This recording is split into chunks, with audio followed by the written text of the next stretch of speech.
سلامونه، وخت مو په خیر. د نن ورځې لنډو مهمو خبرونو ته ښه راغلاست. له افغان شخصیتونو سره د اړیکو کمیسیون وایي چې په هڅو یې تیره اداره کې د ملي امنیت د حفظ او مراقبت مرستیال عنایت الله اوریاخیل له کاناډا څخه خپل هیواد ته راستون شو.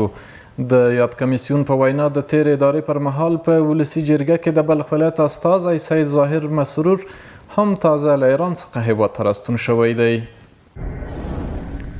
د افغانستان اسلامي امارت د بهرنیو چارو وزارت په بلوچستان کې د سورینج په سیمه کې د ډبرو سکرو په یوه کان کې د چاودنې له امله چې په پایله کې 34 کان کیندونکو خپل ژوند له لاسه ورکړی او یو شمېر ورک دي، ژوره خواشیني څرګنده کړې.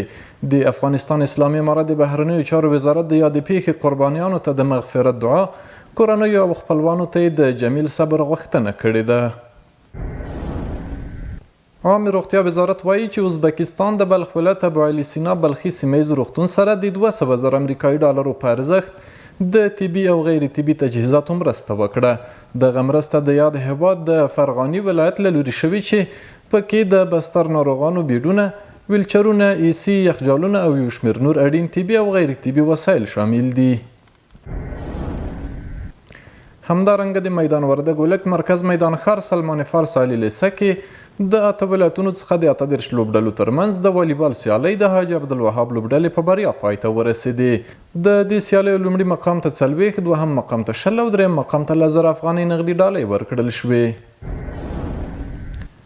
وروستی خبر دا چې غزې تړانګه کې د اسرائیلي رژیم تازه بریدونو پراخ زیانونه اړولي دي.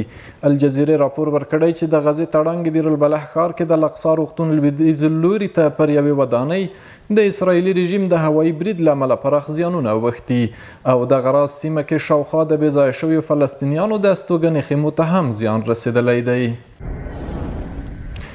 درنو لیدونکو، د نن ورځې لنډو مهم خبرونه همدومره وو چې ما فهیم الله افغان درته وړاندې کړل.